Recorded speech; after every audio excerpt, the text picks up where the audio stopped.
C'est bien, nous allons rouvrir nos Bibles dans l'Épître aux Hébreux. L'Épître aux Hébreux au chapitre 11. Puis on va lire à partir du verset 30. Hébreux chapitre 11 à partir du verset 30. C'est par la foi que les murailles de Jéricho tombèrent. Après qu'on a eu fait le tour pendant 7 jours.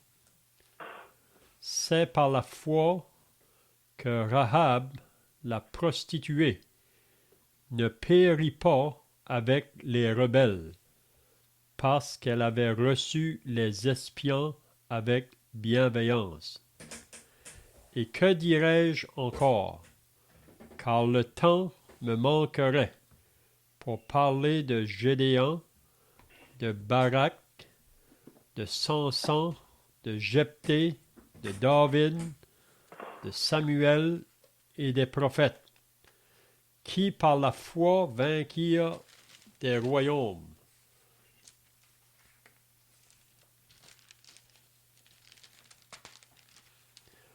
Fermèrent la gueule des lions, éteignirent la puissance du feu, échappèrent aux tranchants de l'épée, guérirent de leur maladie, furent vaillants à la guerre, mirent en fuite des armées étrangères. Des femmes recouvrèrent leur mort par la résurrection.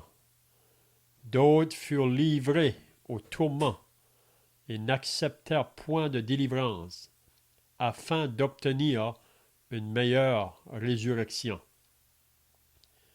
D'autres subirent les moqueries et le fouet, les chaînes et la prison. Ils furent lapidés, sciés, torturés. Ils moururent tués par l'épée. Ils allèrent çà et là vêtus de peau de brebis et de peau de chèvre, dénués de tout, persécutés, maltraités. Eux dans le monde n'étaient pas dignes, errants dans les déserts et les montagnes, dans les cavernes et les antres de la terre. Tous ceux-là, à la foi desquels il a été rendu témoignage, n'ont pas obtenu ce qui leur était promis. Dieu ayant en vue quelque chose de meilleur pour nous, afin qu'ils ne parvinssent pas sans nous à la perfection. Amen. Donc, c'est tout ce qu'on va lire. Donc, si vous vous rappelez, la semaine passée, on avait regardé surtout concernant Moïse. Puis, on a remarqué que c'est toujours par la foi. Par la foi. Donc, on avait dit que la vie chrétienne ou la vie du croyant, c'est une marche par la foi. On sait qu'il y a toujours en nous cette nature charnelle qui s'oppose à l'esprit, puis on sait que la nature charnelle, elle, ne marche pas par la foi. Elle veut voir les choses par la vue. Puis on sait que pour chaque croyant, c'est pour ça que c'est très important de maintenir une bonne communion avec notre Dieu en ne permettant pas le péché dans notre vie, parce qu'on sait que si un croyant pêche, il attriste le Saint-Esprit, puis aussi il perd sa joie. Il ne peut pas perdre le salut, mais il peut perdre la joie du salut. Puis on sait que si on ne confesse pas le péché, donc on prend un chemin d'éloignement, c'est parfois la chair qui peut dominer dans nos vies. Puis la chair, elle ne marche pas par la foi. Elle veut toujours aller par la vue. On a un exemple de ça dans la Genèse. On n'a pas regardé trop à ça dernièrement, mais on avait vu concernant Abraham. On sait qu'Abraham était vraiment l'homme caractérisé d'une marche de foi. C'est pas qu'Abraham n'a pas eu des manquements, mais généralement sa marche était caractérisée par une marche de foi. Mais vous vous rappelez un jour avec son neveu Lot. Lot était aussi un croyant. Si on n'avait pas le Nouveau Testament pour le dire, peut-être qu'on se demanderait, mais Lot était aussi un croyant. Mais vous vous rappelez un jour qu'Abraham a placé devant Lot un choix. Puis on voit que Lot, vraiment, sa décision, c'est vraiment par la vue qu'il a faite. Il a regardé les plaines de Sodome et de Gomorrhe, puis à la première vue, ça paraissait comme le jardin d'Éden ou le paradis. Et puis c'est pour ça qu'il a pris cette décision-là d'aller dans ce chemin-là. Mais on peut voir que si vous lisez attentivement la vie de Lot, il va toujours en descendant. Il descend toujours. Puis on sait comment il a fini vraiment son histoire. Puis ensuite, on ne parle plus de lui. Mais même Lot, ça nous dit dans la ville de Sodome et de Gomorrhe, chaque jour, son âme était tourmentée par les choses qu'il voyait et entendait. Parce que vous savez qu'un croyant qui marche par la vue, là, ou qui laisse la chair dominer, il ne va pas être heureux.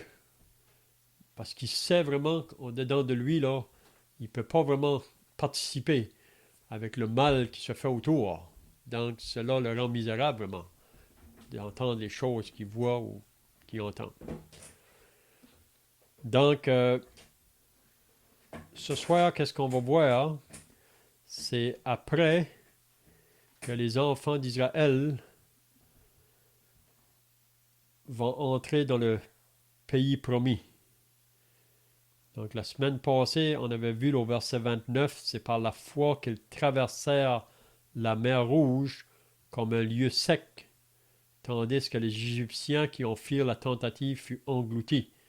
Donc, on sait qu'après que Dieu a fait sortir le peuple d'Israël de l'Égypte, on avait vu la semaine passée qu'il aurait pu les faire passer par un autre chemin que le chemin de la mer Rouge, le chemin des Philistins, que ça dit.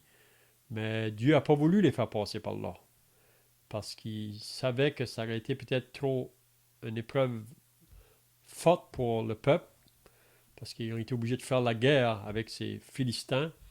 Il les a fait passer par le chemin de la mer Rouge. Puis on dit que naturellement, ce n'était pas un chemin à passer, parce que comment qu'on va traverser la mer Rouge? Mais Dieu avait un plan. Puis on avait dit aussi que c'est pas Moïse qui guidait le peuple dans la marche. Il y a une nuée qui était placée là pendant la nuit. C'était une nuée qui était lumière, si on peut dire. Puis pendant le jour, cette nuée-là les conduisait. Puis partout dans le désert, c'est quand la nuée se levait pour partir, le peuple se levait, il partait. Quand la nuée arrêtait, le peuple arrêtait. Donc, on avait vu la semaine passée quand ils sont arrivés face à la mer Rouge, puis qu'ils ont vu l'armée de Pharaon s'en venir en arrière d'eux autres, ils ont été pris par une grande frayeur. Puis même qu'ils ont commencé à dire à Moïse, pourquoi tu nous as amenés ici? Mais Dieu a dit à Moïse, dis au peuple de rester en place. Puis Dieu va leur accorder la délivrance. Puis vous vous rappelez que Dieu a dit à Moïse de frapper la verge, avec sa verge, la mer, puis la mer s'est ouverte, puis le peuple a entré. Puis ça nous dit que c'était à sec. Il y avait une muraille d'eau à chaque côté des autres, puis ils ont traversé. Puis on sait que Pharaon et son armée ont voulu faire la même chose, mais ils ont été engloutis dans la mer. Donc, ils sont maintenant sur l'autre côté de la mer, puis là, c'est la marche dans le désert. La marche dans le désert. Puis vous vous rappelez que la marche dans le désert, c'était vraiment pour les éprouver, pour sonder le cœur, parce que vous savez, de professer la foi, c'est une chose, mais comment qu'on va savoir si c'est réel, c'est souvent par les tests ou les épreuves que Dieu peut permettre dans nos vies. Donc, ils sont partis, puis c'est 3 mois après leur sortie de l'Égypte qu'ils sont arrivés à la montagne du Sinaï. Puis ils vont passer plusieurs mois là, à la montagne du Sinaï. Vous savez, c'est là que Moïse a monté sur la montagne, puis Dieu lui a tout donné les détails concernant la construction du tabernacle. Donc on voit à la fin de l'Exode, là, de 25 à la fin, c'est Dieu qui parle à Moïse concernant le tabernacle. Puis ensuite, il va donner les enseignements dans le livre du Lévitique, comment que ce peuple-là devrait fonctionner vraiment. Puis s'il y a du péché qui se fait, il faudra qu'il offre des sacrifices. On voit ça dans tout le long du Lévitique. Puis on voit aussi dans le livre des Nombres, là, ils vont se préparer pour partir de nouveau. Donc on dit qu'il y a presque 9 mois là, qui ont resté là, à la montagne du Sinaï. Puis ensuite, ils vont commencer leur marche. Donc quand on arrive dans l'Exode 17, vous vous rappelez qu'ils ont eu une bataille, là, un combat à livrer contre Amalek. Puis Amalek est un portrait de la chair. Puis vous vous rappelez que Josué était en bas, dans la vallée, puis Moïse était en haut, en ayant les mains levées, avec Aaron et Hur à côté de lui. Puis quand que Moïse avait les mains levées, il priait, Josué avait la victoire. Mais s'il baissait les mains, c'est Amalek qui avait la victoire. Donc, qu'est-ce qu'on apprend par là? Que l'importance de la prière, puis même pour nous qui sommes sauvés, là, plus avancés en âge, c'est bien de prier pour nos jeunes frères et sœurs afin qu'ils soient préservés des attaques d'Amalek ou de la chair. Puis on peut voir là que c'est par la prière qu'on peut avoir la victoire sur cet ennemi qui est la chair. Donc, on voit par la suite qu'ils arrivent à Gadès Barnéa. Ça, c'est 2 ans après leur sortie du pays d'Égypte. Donc ça aurait pu se faire dans 11 journées de marche, comme on disait la semaine passée. Mais ça a pris 2 ans, donc ils étaient prêts là, à Gadès Barnéa, à traverser l'autre côté pour rentrer dans le pays. Mais vous vous rappelez qu'ils ont demandé à Moïse, le peuple, pour qu'il envoie des espions pour vérifier si c'est vrai ça. Donc on voit encore là un peu l'incrédulité là, du peuple. Donc ils ont envoyé des personnes, 12, ils sont revenus. Tous les 12 ont dit en premier, c'est vrai. Qu'est-ce que Dieu nous dit, mais on ne peut pas aller là. Il y a 10 qui nous dit, on ne peut pas aller là. Il y a des grands géants, il y a des grandes murailles. Ils mettent le peuple vraiment découragé. Mais Caleb et Josué, les autres, ils disent, on peut y aller. Donc on voit que Caleb et Josué, le regard était différent des autres. Donc c'est ça la marche par la foi. Ils savaient que même s'il y avait des grandes murailles, il y avait des grands géants, notre Dieu est plus grand que toutes ces choses-là. Dieu nous a dit qu'on peut aller, il faut aller. Mais les autres ont découragé le peuple. Donc le peuple ne veut pas aller. Donc qu'est-ce qui est arrivé? Vous vous rappelez? Donc le verset 29 à y aller au verset 30, là, il y a 38 ans, si on peut dire, qui va passer là, qui vont tourner dans le désert. 38 ans. C'est 38 ans plus tard, quand ils arrivent à un autre côté, dans les pays de Moab, là, c'est là que Josué va traverser avec le peuple, là, parce que Moïse va mourir. Vous savez que Moïse n'a pas entré dans le pays promis. C'est Josué qui va faire entrer le peuple. Donc c'est là qu'on va commencer à soir, là. Donc à partir du verset 30, c'est par la foi que les murailles de Jéricho tombèrent après qu'on a eu fait le tour pendant 7 jours. Donc, est-ce que les frères ont quelque chose à dire ici, là, dans le verset 30? Est-ce que la ville de Jéricho était la première que les Hébreux sont entrés dans cette ville-là? Ce qu'on lit dans Josué au chapitre 6, le verset 13, ça se dit, comme Josué était près de Jéricho, il leva les yeux et regarda, et voici un homme se tenait debout devant lui, son épée nue dans la main. Il alla vers lui, et il lui dit, es-tu d'un autre ou de nos ennemis? Il répondit non, mais je suis le chef de l'armée de l'Éternel, j'arrive maintenant. Josué tomba le visage contre terre, adora et dit, qu'est-ce que mon Seigneur dit à son serviteur? Le chef de l'armée de l'Éternel, Josué, ôte tes souliers de tes pieds, car le lieu sur lequel tu te tiens est saint. Josué fit ainsi. Et là, après ça, on lit au verset 6 que l'armée de Jéricho était fermée et barricadée devant les enfants d'Israël. Personne ne sortait et personne n'entrait. Et là, comme on a lu à propos on a fait le tour de la ville 7 jours, et on sait que le chiffre 7, c'est le chiffre de la perfection.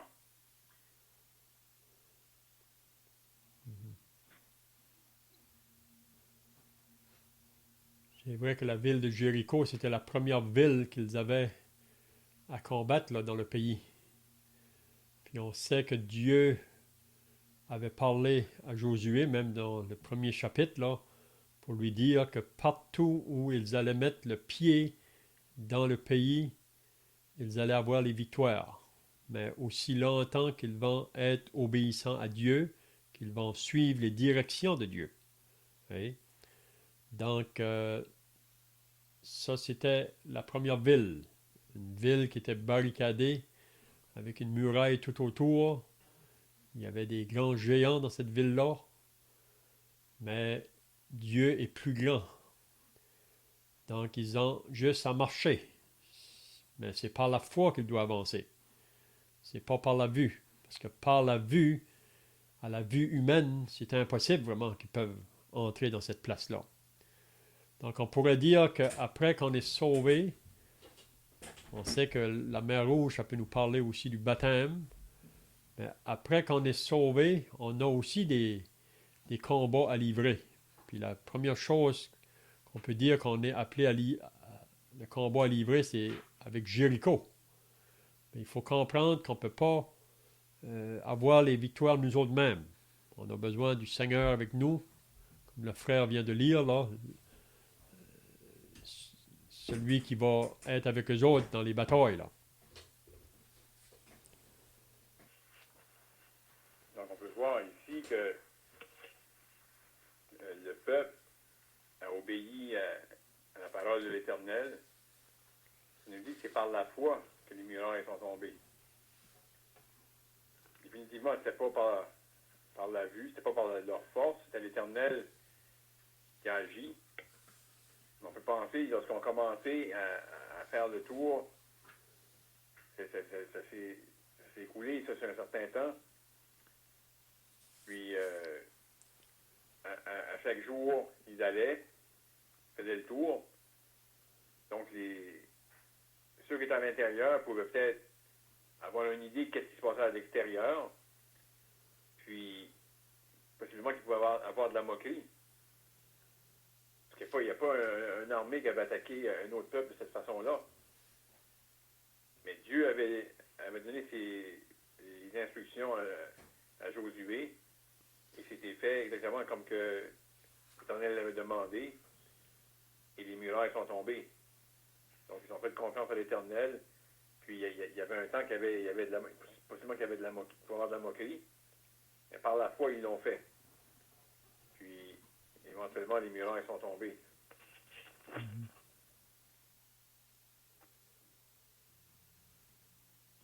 Ça a dû être tout quelque chose là, de voir là, pendant 7 jours. Là. Les 6 premiers jours, il faisait un tour, le tour de la ville. Puis ça aurait dû être assez une grande marche là, pour faire tout le tour de la ville. Mais il faisait seulement le tour. Mais le 7e jour, il devait faire 7 tours. Puis c'est là que les murailles sont venues à terre. Donc on sait que Canaan, c'est vraiment les bénédictions que Dieu avait pour ce peuple-là. Mais pour les conquérir, les bénédictions, ou conquérir le pays, là, il devait battre les ennemis. Donc ça, vraiment, si on applique ça pour nous, il Vous savez que l'apôtre Paul, dans l'Épître aux Éphésiens, il nous dit que Dieu nous a bénis de toutes les bénédictions spirituelles qui sont dans les lieux célestes. Donc, pour nous qui sommes sauvés, Dieu veut nous bénir, mais on a une guerre à faire, vous savez, contre nos ennemis. Parce que le monde, le diable et la chair, ils veulent nous empêcher de se procurer ces bénédictions-là. Là. Donc, c'est un peu comme les enfants d'Israël dans le pays.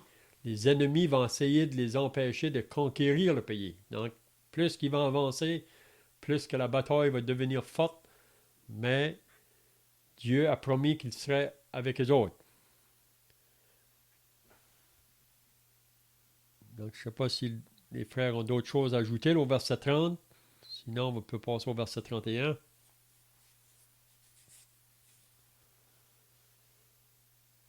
Et peut-être la question qu'on pourrait demander, vous savez que quand il allait attaquer la ville de Jéricho, il devait tout détruire.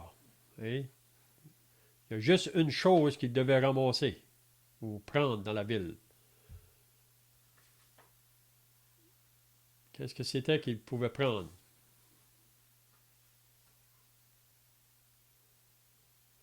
On dit que c'était l'argent et l'or. C'est la seule chose qu'il pouvait prendre de la ville, puis l'argent et l'or allaient être ensuite donnés à Dieu. Parce que les prémices, c'est toujours à Dieu. Donc Josué avait averti le peuple de ne pas prendre rien dans la ville, excepté l'argent et l'or. Puis vous vous rappelez que après qu'ils ont eu la victoire sur Jéricho, quand ils sont venus pour attaquer la deuxième ville, c'était une petite ville, la ville de Haï, qu'est-ce qui est arrivé là? Ils se sont fait battre. Pourquoi qu'ils se sont fait battre? Est-ce que vous vous rappelez pourquoi ils se sont fait battre à la deuxième ville? À cause du Dacan, qui a dérobé des choses qui étaient interdites, il les a cachées. Et ça, c'était un péché. Et c'est pour cette raison que n'a pas eu de victoire. C'est ça. Donc, on lit ça au Josué chapitre 7. Là. Si vous lisez le début du chapitre, ça dit que la colère de Dieu est venue sur Israël. Puis la raison, c'est comme qui vient d'être dit, c'est parce qu'il y a du péché qui avait été fait. Cet homme-là avait pris des choses qu'il ne devait pas prendre. Mais après que la chose a été découverte, parce que vous vous rappelez que Josué ne pouvait pas comprendre, parce que Dieu avait dit qu'il allait avoir des victoires, puis là, ils sont battus. Même qu'il y a 36 hommes en Israël qui sont morts à ce moment-là. Mais là, Dieu a dit à Josué, lève-toi, il y a du péché. Puis Josué a fait venir les tribus, puis ils ont trouvé la famille qui avait péché. Puis après que le péché a été ôté, ça dit que la colère de Dieu s'est retirée dessus Israël. Donc ça, il y a beaucoup de leçons aussi qu'on peut apprendre là-dedans, là, pour nos vies chrétiennes.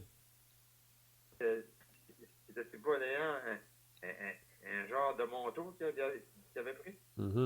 C'est ça. Un manteau de chinéa puis un lingot d'or, ça dit.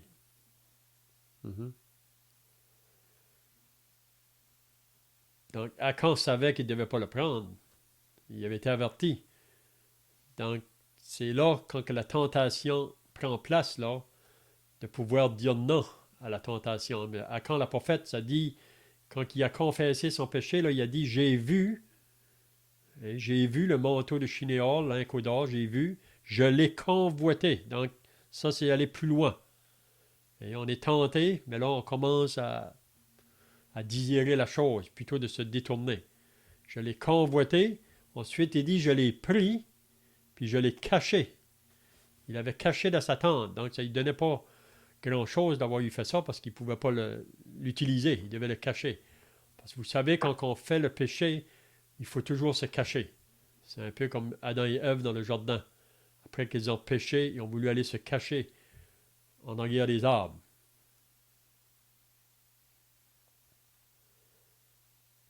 On a la question, excusez, du péché d'Acan. Il y a trois choses là, qui s'est passé. Par la désobéissance délibérée d'Acan, dont Dieu rendit la nation collectivement responsable. Mhm. Donc ça, c'est une leçon pour chaque chrétien que lorsqu'il y a du péché, par exemple, dans l'Assemblée, ça empêche les bénédictions de venir sur cette Assemblée. Et deuxièmement, par la décision de n'envoyer à Haï qu'un petit nombre d'hommes, sous prétexte que la ville était petite, indice d'une prétention coupable plutôt que d'une dépendance de Dieu. Et troisièmement, par l'absence totale de recherche de directives divines pour le combat, contrairement à l'expérience faite précédemment à Jéricho. Comme le frère vient d'être dit, on voit ça dans l'Épître aux Corinthiens. Vous savez que dans Corinthe, l'Assemblée, il y a du péché qui était permis. Puis à cause du péché, vraiment, ça va amener un jugement sur l'Assemblée. On lit ça dans 1 Corinthiens 11. Il y en a qui étaient malades, il y en a qui étaient infirmes, il y en a qui étaient morts. Vous savez, quand un péché est permis, il n'est pas jugé, parfois, ce n'est pas juste la personne même qui a péché, mais souvent même, ça peut intervenir sur les autres, là. Comme Achan. C'est lui qui a péché, mais il y a 36 hommes qui sont morts à cause de lui, quand ils ont été pour battre la ville d'Aï. Donc, c'est pour ça que l'apôtre Paul nous dit dans 1 Corinthiens 5 de ôter le péché du milieu de vous. Parce qu'un peu de levain fait lever toute la pâte. Donc, on devrait prendre ça au sérieux, vraiment.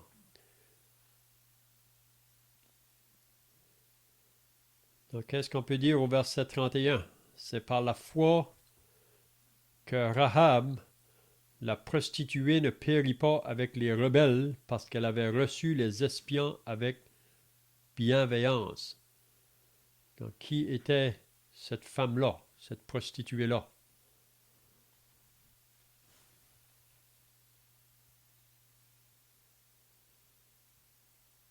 Mais vous savez qu'avant que Josué est allé attaquer la ville, juste avant ça, vraiment, même avant qu'ils aient traversé le Jourdain, il avait envoyé des espions là, dans Jéricho.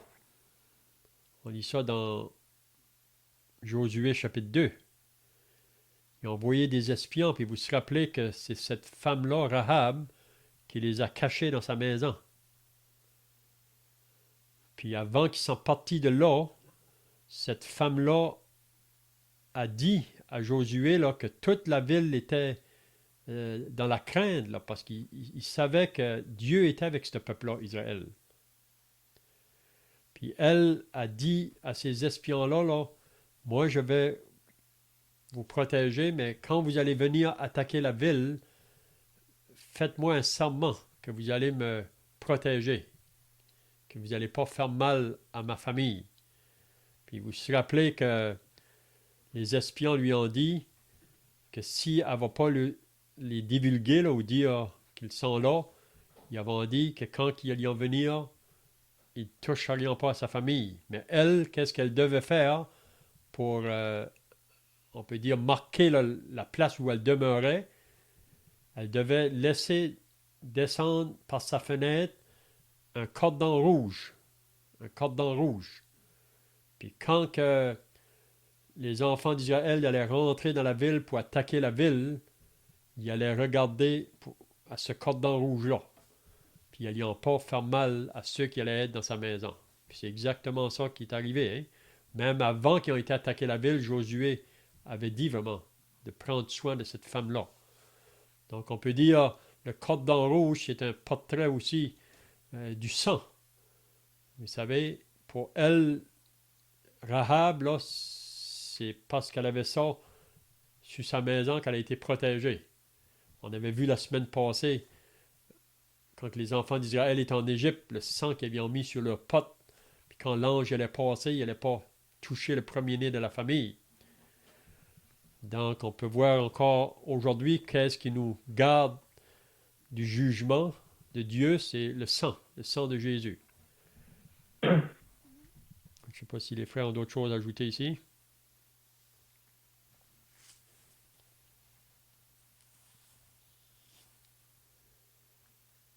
Est-ce qu'on peut dire aussi que c'est vraiment une grâce que Dieu a faite comme qu'il fait à toute personne. Vous savez, il n'y a personne de nous qui mérite que Dieu nous accepte dans sa présence. C'est toujours la grâce. Puis il a fait cette grâce-là, cette femme prostituée, Rahab. Même Jésus a dit aux chefs religieux que les prostituées et les gens de mauvaise vie vous devanceront dans le royaume des cieux. Puis il faut bien remarquer que c'est par la foi que Rahab a agi. Elle n'était pas quelqu'un d'Israël, c'était vraiment du pays de Jéricho, là. Mais une femme que Dieu a vu sa foi, puis a répondu vraiment à sa foi. On peut dire pareil que cette femme-là s'est mis du bord des vainqueurs. Mhm. Parce qu'elle a entendu parler, certainement, elle a entendu parler que les peuples étaient la mer rouge, quand on va sur la mer rouge, quand ils vont détruire des pays, et Dieu est avec lui et est avec eux. C'est certainement qu'il a entendu parler de ces affaires-là, comment que Dieu était puissant. Quand cette femme-là, elle savait que si elle prenait soin d'eux, que Dieu allait la bénir. C'est ça que ça produit. Elle savait que quand que Jéricho, quand que Josué allait aller pour attaquer Jéricho, que l'Éternel allait combattre et qui allait détruire Jéricho. On sait bien que cette femme-là, elle agit avec foi pareil. Elle a foi que qu'elle aidait ces gens-là, envoyés par Dieu. L'Éternel allait prendre soin d'elle et de sa famille. Il n'y a rien qui ne se fait pas sans que Dieu. Si tu fais le croix pour Dieu, tu vas être récompensé de manière ou d'un autre. Mhm.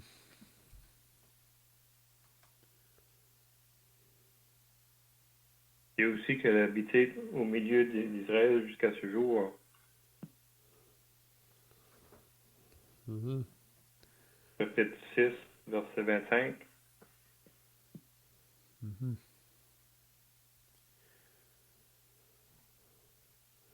Et puis si on lit la généalogie dans Matthieu, là, au début, là, qui parle de la généalogie, elle est mentionnée dans cette généalogie-là. Donc c'est vraiment une grâce que Dieu a faite à cette femme païenne, si on peut dire, qui n'était pas associée à Israël, là. Mais par la foi, Dieu a entendu cette femme.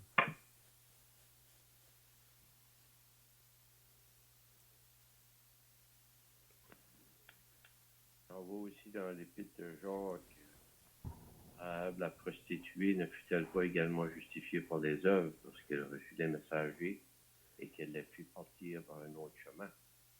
Ça dit, comme le corps sans esprit est mort, de même la foi sans les œuvres est morte. Mhm. On voit que c'est la foi, comme qu'elle a pu dire aux espions, car c'est l'Éternel votre Dieu qui est Dieu en haut dans les cieux et en bas sur la terre. On voit comment elle a agi, sa foi l'a fait agir, les œuvres qu'elle a faites, qu'elle a cachées. Elle avait la foi en Dieu, que Dieu allait la protéger, qu'elle a caché les espions, c'était quelque chose de faire ça, parce que le roi de Jéricho a su qu'il y avait des espions dans la ville, il a envoyé des personnes là pour vérifier, et elle les a cachés. On voit que la foi, sans les œuvres, comme qui est mentionné ici, ça vaut rien. Une personne qui dit qu'elle est sauvée, puis qu'il n'y a rien qui a changé dans sa vie, ça ne va pas entendre. Comme que ça mentionne, le corps sans esprit est mort, et même la foi sans les œuvres est morte. On voit comment est-ce que sa foi en Dieu a manifesté des œuvres pour Dieu. On peut penser aussi que cette femme, elle avait pris une grande responsabilité d'aller puis cacher ces personnes-là, parce que si elle a su que c'était elle qui avait caché les espions, elle aurait été tuée. Tu vois qu'elle a pris une grande responsabilité pareille. Hein? Confiance. Confiance de quoi que Jéricho, quand il en est allé à la ville, là, que Jéricho allait être détruit. À cause de Dieu. Dieu était puissanté pour faire certainement qu'on a entendu parler de tout ça. Les affaires que Dieu avait faites avec le peuple Israël. C'est ça que Jéricho avait une certaine crainte. Il y a une crainte des Israélites.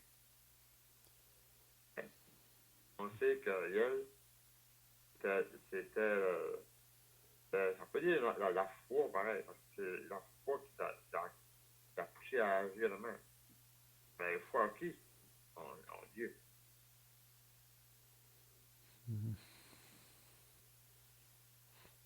Donc, je vois que le temps est passé, donc à moins que d'autres frères ont quelque chose à dire, là, sinon, le frère peut terminer par la prière. Hein.